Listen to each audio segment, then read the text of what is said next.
Hello everyone, this is Jotto, and welcome to the HearthStone Weekly, bringing you the top decks, bringing you the most interesting cards, and giving you my opinions on the state of the metagame. So without further ado, let's get this roller coaster starting, shall we?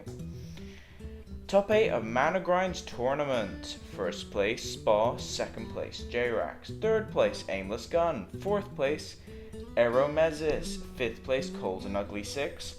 Sixth place, Draconic Rage. Seventh place, Soulzek. And eighth place, Jotto. So, first place, Spa playing a Druid mid-range deck.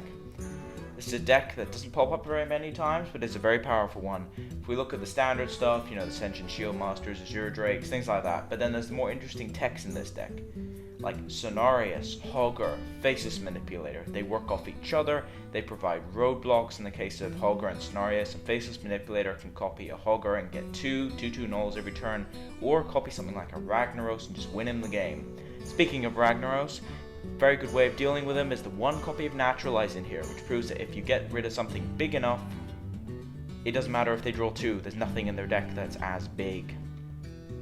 The standard stuff also shows up with the Druid of the Claw, Keeper of the Grove, pretty much compulsory in Druid decks because they're so versatile. But the two interesting techs I just want to point out are the Acidic Swamp Oozes, which help deal with a lot of weapon decks like Paladin, Rogue, Shaman, and the 2 copies of Ancient of Lore, which it gets you into late game as it's a roadblock. I mean, it's 8 health for crying out loud, but when you're ahead, it draws you 2 cards, and that's quite an important sort of card draw element to it, which normally changes a card which when you're ahead it does nothing, to when you're ahead it's amazing. Now, second place, J-Rax playing a Druid Spell Power deck. Again, you see that Ancient of Lore. The Ancient of Lore is an interesting tech that a lot of Druids have been playing recently. But the rest of the deck is pretty much standard spell power. You've got the Dalaran Mages, Gadgetzan Auctioneers, draw a bunch, Blood Mage Thalnoses, provide that early boost. You also have things like Twilight Drake, Sentient Shieldmaster, Ancient of War, Ironbark Protector. These are solid minions, which are not sort of the spell power archetype. It just happens to be it's the closest. I think it's the closest to spell power as opposed to anything else, but don't get me wrong, there's a lot of stuff in this deck which is not just spell power. The card I really want to go over with this deck is the Archmage. The Archmage is a card which is very underestimated, but it can be very, very difficult to deal with at times. And keep in mind, Archmage is not amazing because of its spell power. Its spell power is a plus. It's a 4/7. It's very difficult to remove. And because it's so hard to remove, the spell power sticks. The spell power is what makes it good. But normally just a 4/7 is very difficult to remove, and that's why Archmage is good overall. Third place, Aimless Gun, playing another Druid Spell Power deck. This is much more of a Druid Spell Power deck. What do I mean by that? Well, we have the standard sort of combos with Dalaran Mages, we have Keeper of the Groves, Gadgetzan, things like that. They just help with spells. Keeper of the Groves. Now, why did I say that with a spell deck? And the reason I said it is because it helps you get over things like Taunt and Disruptive effects. It also helps you pick off things that would trade with your spell power minions. Acidic Swamp Ooze makes a return in this deck, and the rest of it, you have the standard Bite Savagery combo with Claw, which has been doing some serious work in Druid for the longest time, and all the AoEs and direct damage. 2 copies of Archmage in this deck, not just the one, playing both copies in this case. Why can you afford to play both? Because Innervate helps you ramp early and often. Fourth place, Aeromezis. Is that a token deck? Yes. Is that a priest deck that's playing tokens? Now, tokens is a deck which hasn't seen much because it was quite it used to dominate. It used to dominate, but then it was quite severely nerfed in one of the alpha patches for good reason. It was a very powerful archetype. But as a result, it got beaten down out of the metagame a bit, but then Aeromezis comes out with a new token deck, which we haven't seen in ages, and manages to get it to top 4. Now, for anyone who doesn't know what token decks are, they usually rely on things like Knife Juggler and Stormwind Champion, and a lot of token generators, things like Razorfen Hunter, Harvest Golem, Dragonling Mechanic, Silverhand Knight. These are very powerful token generators when it comes to Knife Juggler and Stormwind Champion. Speaking of Stormwind Champion, that's the late game of this deck along with 2 Mind Controls and 2 Sea Giants. Sea Giant comes down pretty early because you have all the tokens, very difficult to remove early game, very powerful in this kind of deck. As for removal, you have things like Holy Nova and all the tokens. The tokens have to be treated as removal most of the time, and you have Cult Master to help you draw cards, because keep in mind, when a Razorfen Hunter fully dies with a Cult Master on the board, you draw 2 cards because it comes with a token. 5th place, Cold and Ugly 6, Druid Aggro, a deck which nobody seems to play, apart from Cold and Ugly, who gets it to 5th place. Now, the interesting things about this deck is, while it's early game aggro, it plays some mid game sort of insurance, things like Argent Commander, Sylvanas Windrunner, very, very solid minions that do their job and give them a sort of a contingency plan. Same with Druid of Claw is sort of the top of an aggro curve normally. This time it includes Argent Commander, but Argent Commander and Druid of Claw serve a similar purpose. They both do 4 damage with charge. One of them has Divine Shield, but the other one can become a Taunt minion. Other interesting things on here are things like Earthring Farseer to heal up minions, Scarlet Crusader, which trades with things very well, the standard Keeper of the Grove, which has been making a lot of turn up in these Druid decks, and Ancient of Lore being the late game contingency plan. You know, it comes down, draws you 2 cards, gets you back in, or heals you, so you stem any counter aggression. Now, the cards I want to talk about in this situation are Arcane Golem and the Leroy Jenkins. Now, Arcane Golem and Leroy Jenkins serve a similar purpose, which is do a bunch of damage. They both have a disadvantage. Arguably, Arcane Golem's is worse, however it comes down early. Leroy just does 6 damage, Arcane does 4. Keep in mind, these cards, they're more removal or burst damage. They're not sort of come down and attack, because their disadvantages need to be saved for when they matter, at least for your opponent. So in the case of Arcane Golem, late game, in the case of Leroy, when you have some AoE or some other minions or some taunt. But even with these disadvantages, that charge damage is huge. Do not underestimate it. 6th place, Draconic Rage, Rogue Miracle. This appears in every tournament, at least once. Hasn't dominated yet, but it's consistent. It is consistent, and it's been making the rounds.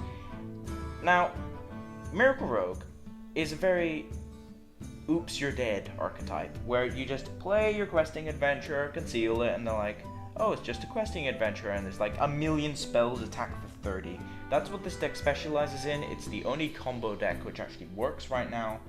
Things like Edwin Van Cleef can come down as big as 15-15 sometimes, or with God Draws 23-23 or something, but on average between about 11-11 and 15-15 with a good draw. Things like Mana Addict can hit 17, 19 damage.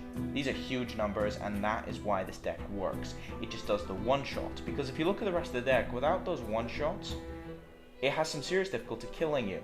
But that's why Gadgetzan exists. Gadgetzan allows him to sort of keep the spells going, so that if he hasn't got his Mana Addict or his questings early, he can get them. He can draw through his whole deck and do it. Same with Novice Engineer and Blood Mage Thanos help you out early and often while getting to your win conditions.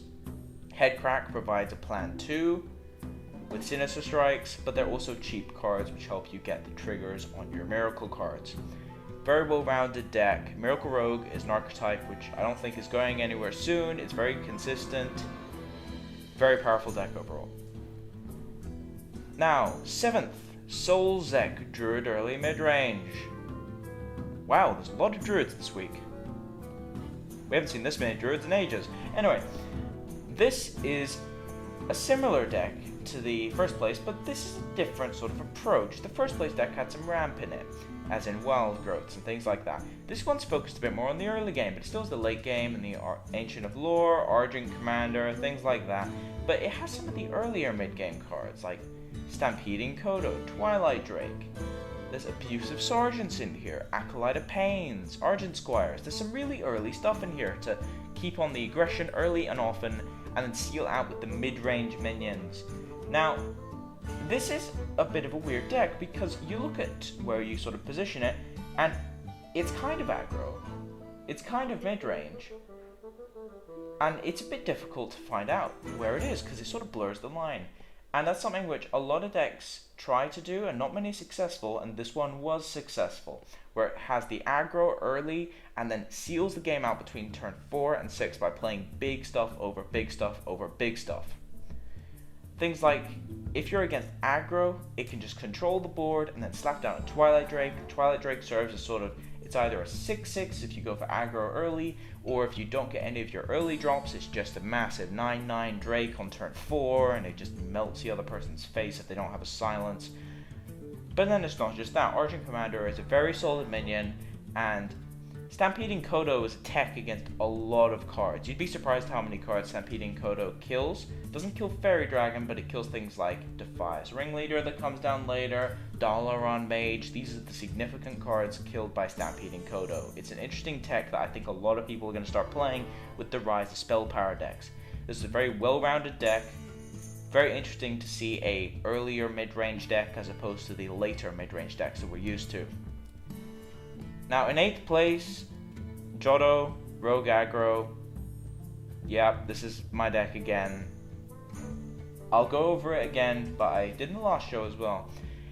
Now, this is a very, very, very fast rogue deck with Fairy Dragons and Oozes to help smooth out against weapons. Defias Ringleaders, the infamous Coin Ringleader is a very powerful opening. Leprognomes, things like that. But then it seals out the game with Spell Power, Gadgetzan Auctioneers, and Dalaran Mages and Azure Drakes to spell power and direct damage. It's a very simple deck, and that is its entire game plan. It's a very simple deck. It's just play minions early, smash them in the face, play spells late, kill them. Not much else to say, really. So, wait a second. This is a class card. Jotto, what are you doing? Why is there a class card in your neutral card section? Well, if you noticed, I didn't call it a neutral card section. Why? Because I feel like it's time to move on from top 5 neutral. I feel like I can make some more sort of interesting segments about cards that I think are odd, that worked, but they're worth sort of recognition. And in this case, Ancient of Lore is the class one that deserves a lot of recognition, played a lot in the Druid decks, and you really have to look at it to figure out why, because when it comes down to it, it's a 7 mana 5/5. But if you think about it, the abilities, the first one is Arcane Intellect, the second one is Healing Touch. Both of those effects cost 3 mana, and a 5 mana 5/5 is the standard for no ability, or for an ability technically. So if you think about it, it's a 5 mana 5/5 with 3 mana ability tacked onto it instead of 2 mana. So it really should cost 8. The fact that it costs 7 means that it's very, very good on the curve.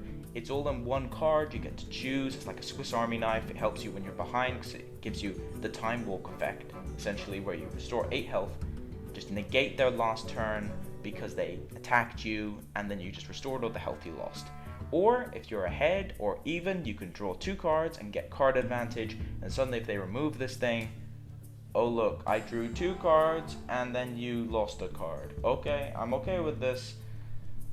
This is a very, very versatile card. The 5/5 body is not to be underestimated. It's a very, very potent epic. It comes down, it does what you need it to. Sometimes I would recommend, if in mid-range ramp decks you can play 2, go ahead. In mid-range normal decks, 1 would work because sometimes you just don't have the space in that deck. Aggro, it can work as a late game plan as we saw, but most of the time it doesn't fit on the curve. This is also a control card. It comes down, it's very good in control. This card shines the most in ramp mid-range decks and in control decks.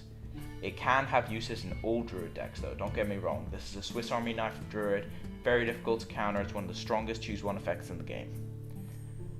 Now, onto a legendary we haven't seen much of. It's Leroy Jenkins, the 4 mana 6/2 with charge. Now, the negative effect, yeah, the Battlecry summon 2 1/1s, oh no, that's incredibly negative. I know that they kill Leroy. If both of them run into Leroy, he dies. However, most of the time, you're going to AoE them, or most of the time, Leroy Jenkins is a 4 mana, do 6 damage. He's a fireball. He is a neutral fireball.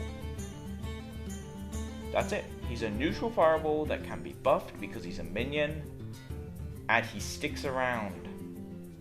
That is what he does. He is just a neutral fireball, and fireball is a very powerful effect. 6 damage for 4 mana is very strong. Now, this can be used in rogue combo decks with Shadow Step, because you just go Leroy Shadow Step, hey presto, you took 18 damage. But this usually comes down in aggro decks to finish them off, because aggro decks do have some issues with actually finishing them off sometimes. Why? Because they get really, really close, and then the control deck or the mid-range deck puts down some taunt, or something, or heals up and then they go back up. But normally you get down to about 6 or 5 damage, and this is when Leroy just comes in and wins the game. He's a very, very effective finisher. That's what he's designed for. Don't play this in the middle of the game. It wasn't intended for that. It is a fireball that sticks around but has a disadvantage. Treat him as such. Now onto a card which used to dominate Constructed. Not anymore, but back when Constructed was all about late game mid-range decks, this guy was king. Why? Because he came down, created a roadblock, and if he didn't get removed, he just slowly took over the game, because there wasn't anything small to take out the gnolls. It was all just big stuff that had to waste their attacks on them. But now, the metagame is much, much faster, so you beg the question, how does this get here? Well, if you think about it, in a Druid ramp deck, turn 6 is not turn 6 for them, it's like 4 turns in, they have the 6 mana required. So Holger comes down to turn 4 or 5, and then at that point he is fast enough to swing the game.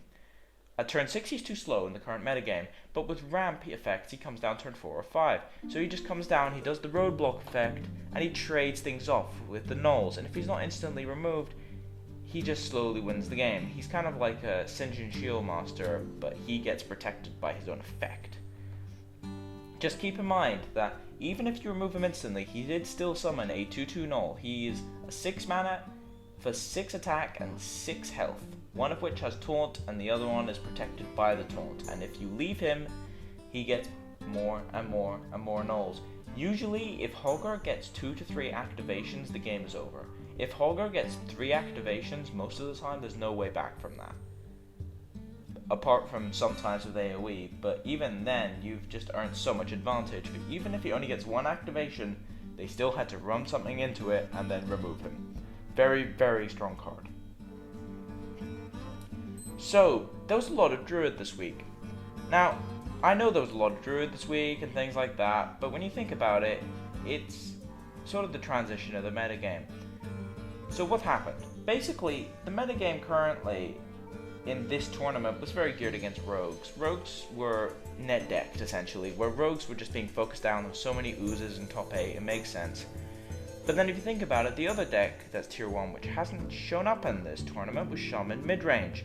Now, Shaman Midrange has a pretty good matchup against all of the top 8 decks, apart from maybe the 2 aggro decks, and even then it's sort of 50-50. They have a very good matchup against those, apart from maybe the token deck and the 2 aggro decks. But all the mid-range and all the ramp and all the control decks get eaten by Shaman mid-range. But no one was playing it, so it didn't sort of arrive. I think that the metagame can sort of stabilize between Druid, Rogue, Shaman, and maybe Paladin and Warlock currently in the sort of state of the balance right now. I think it could stabilize as that if there was an equal showing of each of those classes with those archetypes. But the problem is that rogues have been doing so well recently that they've been sort of focused down. So people are trying to counter them. It leaves an opening for other people to play these decks, which are very good against what's being played. But because they're still focused on rogue, they don't. They play the other decks. So what ends up happening is that you had a lot of decks which are very good against rogue. Druid is very good against rogue because they armor up, they have the heals, they keep putting things on the board. They're very good with their hero power against rogue aggression and against spell power with their removal. Good matchup against rogues. But they do fall short against things like Shaman. But without a Shaman in top 8, there wasn't really much to stop the Druid decks. So as you can see, in this particular situation, it's not a case of, oh my god, Druids are overpowered, please nerf them as much as you can. It's more of a case of the decks that are good against them simply weren't played. Control decks do have some serious issues, and Druid midrange does have some serious issues against other midrange decks, especially Shaman, but they weren't being played this week. So it makes sense that we saw this many in top 8. Just like before, when no one was playing oozes or silences, when we saw a ton of Twilight Drake, rogue decks, and things like that. It's the shift of the metagame. As the metagame shifts, decks start to break out. And then the metagame shifts over, breaks those decks in again, keeps them in line, there's like a pen. And that's how it works. That's how metagame shifts work. Although overall, I do feel as if the rogues are a little bit over the top, Shaman's a little bit over the top, Druid's a little bit over the top. and priests and warriors are a little bit below where they should be. But apart from that, the balance state is not as atrocious as it looks. It's just a case of the metagame shifting in a way that didn't really compensate for what was coming. But anyway, as for now, this has been Jotto. If you like the content, please subscribe. If you have any feedback for this particular show, write it in the comment section below. If you want to have a chat, come talk to me. I will leave the information for Managrind in the description, and then you can check it out, and there's a TeamSpeak address in there. You can come and chat to us. Why not? But anyway, this has been Jotto, signing off.